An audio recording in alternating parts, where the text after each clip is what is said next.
Alright, so as we start Unit 5, communicating with lines and font, the tool that we're going to learn in Photoshop for this unit is the pen tool. Now the pen tool is either going to be your best friend or it's going to be your worst enemy. There's usually not a whole lot of middle ground for the pen tool.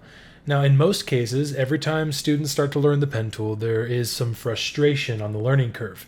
But rest assured, the more you use it, the more you will learn how amazing the pen tool actually is.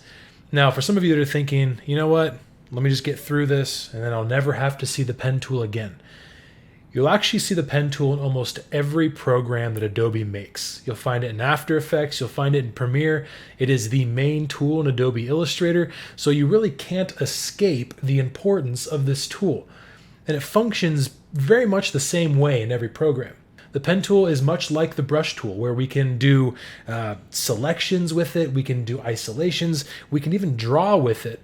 And so we're going to start small and work our way towards something bigger. Now, if you haven't already, go ahead and head over to Canvas and download the 6 images under the pen tool exercise page. Go ahead and open those up inside of Photoshop. You can hit pause on the video, and then once you have those opened up, go ahead and join me again. All right. So here we are inside of Photoshop. I have my 6 images opened up here, but I'm going to start on a blank one. You don't have to. I just want you to watch my screen. Now the pen tool lives right underneath the dodge and burn tool and right above the type tool that we'll get to a little bit later in this unit. Now if you click and hold or right click the pen tool, you will see a lot of different versions of the pen tool. And we'll get to each of these different versions throughout this unit. We're going to start with just the basic pen tool. Now up here in your option bar, it defaults to what's called paths.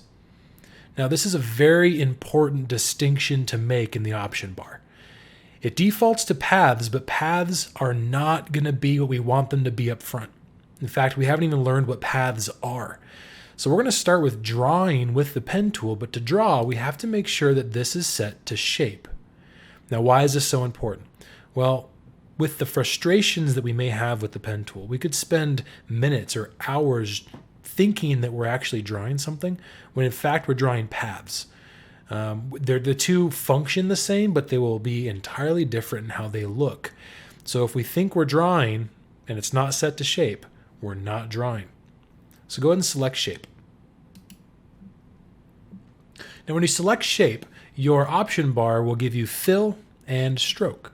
Now this is important because as we draw, we may want our shape to have a colored fill, or we may want it to have a stroked outline if we're going for more of the illustration look. Now for this exercise, I want us to remove the fill. We can click on the colored box next to fill, and we can hit this white box with the red line through it to take the fill off. Same thing with the stroke, except I want to add a colored stroke. So if I click on this box next to stroke, I can click on the black box up here under recently used. If you don't have recently used colors, you can toggle down the RGB, or you can toggle down the grayscale, or you can click on the rainbow color picker box up here, which will bring up our color picker. I'm just going to set the stroke to black. Now next to the stroke color, we have the stroke thickness. 1 pixel, you could imagine, is very thin. So I'm actually going to increase this to be around 10. Doesn't have to be exact, around 10 is fine.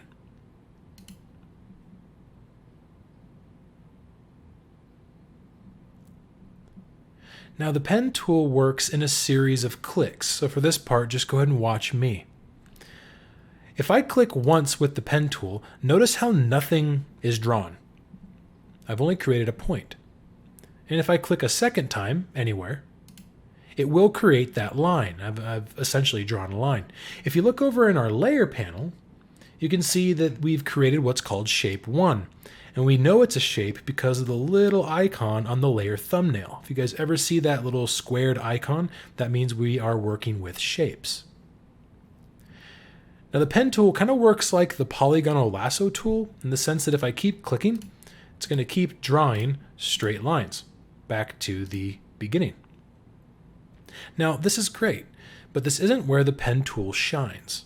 So we can always draw straight lines, but what I want to really talk about is the ability for the pen tool to work with curves. I'm going to Control Z back to my very first click. So before, I just simply clicked again and it made a point and a straight line. But watch what happens when instead I click and drag my mouse. I'm clicking and holding my mouse down, and now I'm going to move my mouse to the side. Look what appears. These are called Bezier handles. Bezier is the fancy word for the curves inside of a graphic design program. Now these handles dictate the amount of curve in my pen tool. The further I drag this, the more extreme the curve. The smaller my handles, the less extreme the curve. When I let go, it makes the shape. Now, the pen tool, I want you guys to think of this like a rubber band. The more you stretch the rubber band, the more it just starts to distort. Now, it's important to remember that every time you have a line going, it will continue that line as you click. If you ever want to get out of a line, you can simply hit Escape, and that allows you now to start afresh. It's not uncommon to need to draw multiple line segments. Take a second, click and drag around. You can hit pause if you need to, and then we'll come back and we'll start this first trace pen tool line exercise here.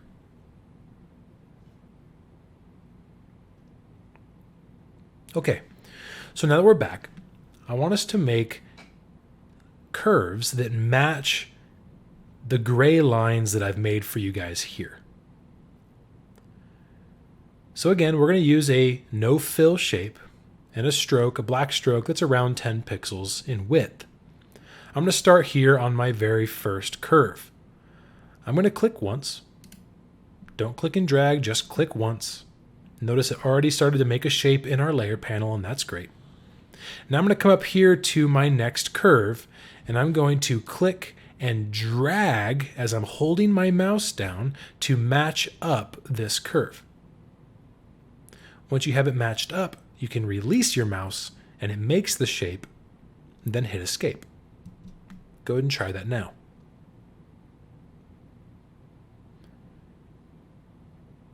Now, I want you guys to try this second shape here. I'm going to click once, click, hold down my mouse, and pull this line. And I may have to zoom out a little bit to get that extreme curve. And now I want you guys to try to finish this little hump right here. I want you to see what happens when you go to click and finish this. It probably looks something like this. Now there's no way around this in the sense that the pen tool, it holds this energy in it. Think of the rubber band example again. If you pull a rubber band back, it needs to compensate all that energy on the follow through. The pen tool is very similar. If you pull those handles really far, the next click has to release that energy on the back throw. So if we look back to Photoshop now, how do we get around that? Because obviously I don't want that extreme end, I just want this tiny little hump here. So we want to be able to know how to reset these handles. So we can see that we have two handles per point. We have an in handle and an out handle. This in handle dictates the energy on our first curve. The out handle dictates the energy that's going to be held in our next curve. Because this out handle is so long, we could anticipate a lot of energy on the follow through. So we need to learn how to reset pen tool points. To do this, hold Alt on the keyboard, or Option if you're on a Mac. Hover over that last vertice that you made, and simply click. So we just Alt clicked or Option clicked. And notice now that that out handle is completely gone. We've reset the energy for the line. So now I can freely click, hold, and drag to make my brand new curve.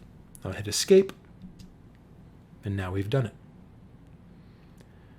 Now rewatch this, practice this, get these concepts down, because when you guys come back, we're going to go ahead and move on toward the second line trace, which is the puzzle piece. So I'm going to end this video here, and then you guys can practice this and come on back to the next video.